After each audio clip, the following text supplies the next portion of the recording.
फिलहाल आप देखिए कि अभी यही प्रोसेस है कि वो जाएंगे एलजी के पास जाके वो अपना सरकार बनाने का दावा पेश करेंगे।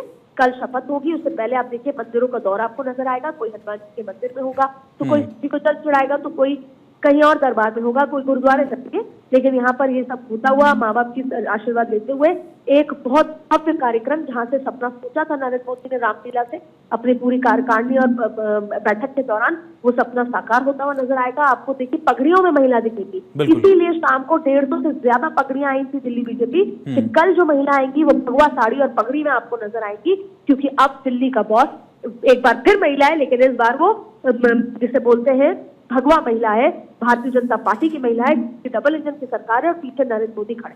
अदिति, लगातार 48 के 48 दावेदार थे मुख्यमंत्री पद के। तमाम नामों को पछाड़ते हुए पहली बार की विधायक रेखा गुप्ता सबसे आगे कैसे निकली? क्या बड़े फैक्टर्स उसके पीछे रहे? देखिए, पहला बड़ा फैक्टर तो ये था कि वो महिला थी और पिछले 5 से 7 विधानसभा चुनाव में अगर कोई अनएक्सपेक्टेड जीत हुई तो उसमें महिला का एक बहुत बड़ा रोल है। और अगर कहीं नहीं हुई, जैसे झारखंड, तो भी महिलाओं का बहुत बड़ा रोल है। तो ऐसे में महिलाओं का एक तरफा नरेंद्र मोदी की तरफ वोट करना, ये नरेंद्र मोदी का थैंक्स गिविंग है। वो धन्यवाद करना चाहते हैं कि मैंने शौचालय बनाने से लेकर आपके जीवन को कैसे बदला, जिसमें अब आपके हाथ में, आपके अकाउंट में पैसा आ रहा है, आपको लखपति दीदी बनाऊंगा और साथ में आपको उन फाइलों पे साइन कराऊंगा जिसमें आप देश की राजधानी दिल्ली की सूरत बन। तो ये एक तरीका है कि आपको सशक्त बनाने का। और जब हम वो सपना देखते हैं कि महिलाओं के लिए पहले भ्रूण हत्या का जिक्र होता था और आज महिला राज करेगी और सरकार चलाएगी और देश के निर्माण में भागीदार होगी, वो नरेंद्र मोदी का सपना। तो ये एक तो बहुत बड़ा सेंटिमेंटल और परसेप्शनल फैक्टर था, क्योंकि अब इस बार की बिहार और उत्तर प्रदेश की जीत में जो वो एकदम एक्स फैक्टर एक्स्ट्रा चाहते हैं कि बड़ी संख्या में जीत हो, जैसे हरियाणा में हुई, महाराष्ट्र में, उसमें महिलाओं का एक तरफा योगदान। इसकी बड़ी बात है 27 साल बाद का महिला आरक्षण बिल। तीसरी बड़ी बात है उनका बढ़िया होना। बढ़िया इसलिए क्योंकि उन्होंने केजरीवाल को रिप्लेस किया, केजरीवाल भी वैश्य बढ़िया समाज से थे। दूसरा, उन्होंने आतिशी को भी। तो एक तीर से जो कई निशाने यहाँ पर दिए हैं, साधे हैं, वो अपने आप में काबिल तारीफ भारतीय जनता पार्टी। अदिति, साथ ही संघ का भी एक तरह से समर्थन, संघ अपने 100वें वर्ष में है, उसके लिए भी एक बहुत बड़ा एक तरह से कहा जाए तस्वीर देश की राजधानी दिल्ली में आज ही उनका मुख्यालय जो नई बिल्डिंग है उसका उद्घाटन, और इसी मौके पर मुख्यमंत्री फेस का जो अनाउंसमेंट होता है वहां पर भी महिला चेहरा, महिला आरक्षण को लेकर सरकार की तरफ से फैसला लिया गया था। कई ऐसे फैक्टर्स दिखते हैं जिस पर रेखा गुप्ता सबसे सटीक दावेदार बनकर उभरी और अब मुख्यमंत्री बन गई है। वो आरएसएस सुझाव देता है अपनी पॉलिटिकल विंग को, और सुझाव में जो सबसे पहला सुझाव था वो था कि महिला को बनाने का जो सुझाव दिया गया था, तो उस सुझाव में ये बहुत बड़ा फैक्टर था।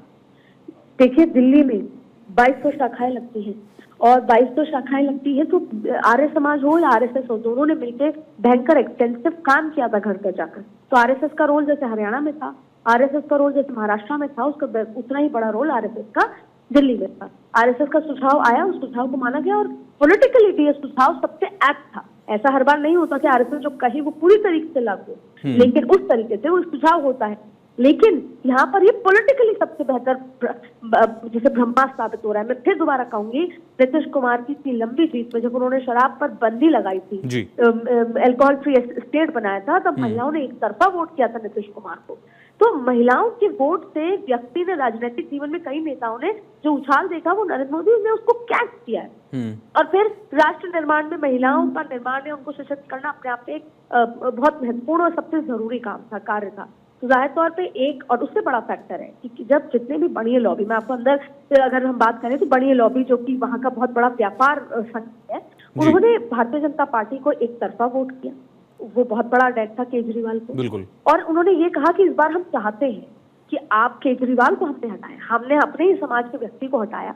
एक तरफा वोट हम वैसे भी करते आए हैं, इस बार पूरी तरीके से किया है, तो हम सकते हैं कि हमारा नेतृत्व हम अभी भी हमारा ही समाज करें। अदिति, गुप्ता सीनियर, बिल्कुल बिल्कुल। आनंदीबेन पटेल मोदी एरा में एक फीमेल चीफ मिनिस्टर थी, उसके बाद रेखा गुप्ता का नाम यहां पर आया। समीकरणों का जिक्र आपने किया, संदेश भी है, राष्ट्रपति भी महिला, देश की राजधानी में मुख्यमंत्री भी महिला।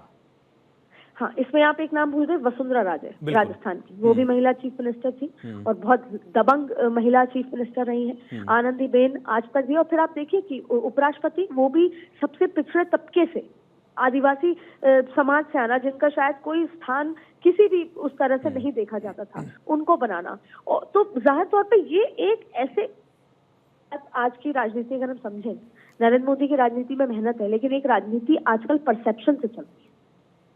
तो उस परसेप्शन के लिहाज से अगर महिला को चूल्हे से आजाद कराने से लेकर, शौचालय बनाने से लेकर, आज फाइलों पे साइन करके देश की राजधानी के निर्माण तक के सफर में अगर कोई लेकर आया है, या देश के सबसे उच्च पद पर अगर बिठाया है, तो वो हम प्रतिभा पाटिल का भी जिक्र कर सकते हैं, हम इसमें इंदिरा गांधी का भी जिक्र कर सकते हैं, और वो एक अलग मुद्दा है।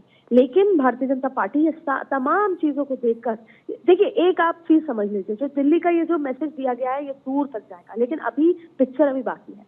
अभी तो घर घर जाकर पूरे देश में नए राष्ट्रीय अध्यक्ष के साथ ये भी समझाया जाएगा कि जितनी भी क्षेत्रीय पार्टी हैं या राजनीतिक पार्टियां हैं, या तो वो परिवारवाद पार्टी है और साथ में वो एंटी हिंदू या फिर राष्ट्र विरोधी पार्टियां हैं। सबको एंटी हिंदू, राष्ट्र विरोधी और साथ में परिवारवाद की पार्टी इंक्लूडिंग कांग्रेस को कहा जाता है हर क्षेत्र पार्टी को ले। तो अभी तो भारतीय जनता पार्टी की ये सब शुरुआती स्टेप है, अभी तो बहुत कुछ करना बाकी है, लेकिन उसमें एक सबसे महत्वपूर्ण बात है कि हमने महिला को सशक्त किया। ये एक बहुत बड़ा मैसेज है, ना सिर्फ देश में, विदेशों में एक बड़ा मैसेज है कि देश की राजधानी दिल्ली अगर कोई चला रहा है तो भारतीय जनता पार्टी। लेकिन यहाँ पर एक और क्लॉज है, 15 साल शीला दीक्षित चला चुकी है, और शीला दीक्षित रात को 2 बजे निकल जाती थी लॉ एंड ऑर्डर को लेकर कहाँ पे क्या हो रहा है, और उनको भी टाइग्रेस के रूप में देखा जाता था।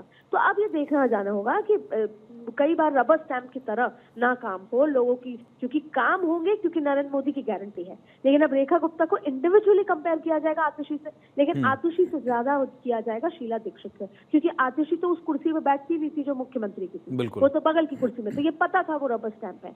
लेकिन रेखा गुप्ता कितनी इंडिपेंडेंटली काम करती हैं, दिल्ली जैसी राजधानी में वो क्या संदेश देती हैं यहाँ की लड़कियों को, बढ़ती जो आज की जो जेन जी या जेन अल्फा जिनको कहा जाता है। तो अपने आप में बहुत सारे फैक्टर्स हैं, लेकिन जब पीछे नरेंद्र मोदी खड़े हैं तो ये बात तो तय है कि नरेंद्र मोदी अगर पीछे खड़े हैं तो धरातल पे काम।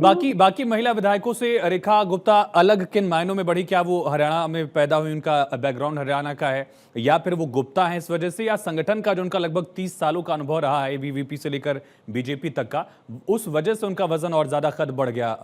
अदिति, देखिए दोनों ही बड़े फैक्टर हैं। एक गुप्ता, क्योंकि जैसा मैंने आपको समझाया कि आतिशी को रिप्लेस करना महिला फैक्टर था, बिल्कुल, और गुप्ता है तो अरविंद केजरीवाल को रिप्लेस करना, उस समुदाय को, उस कम्युनिटी को एक मैसेज और उनको अपने साथ खड़ा रखना। क्योंकि अगर इस कम्युनिटी से नहीं बनाते तो कहीं ना कहीं ये कम्युनिटी कहती है अगली बार हमें अपने ही समाज के कम्युनिटी के व्यक्ति को वापस लेकर आना है, जो कि केजरीवाल हो सकते थे।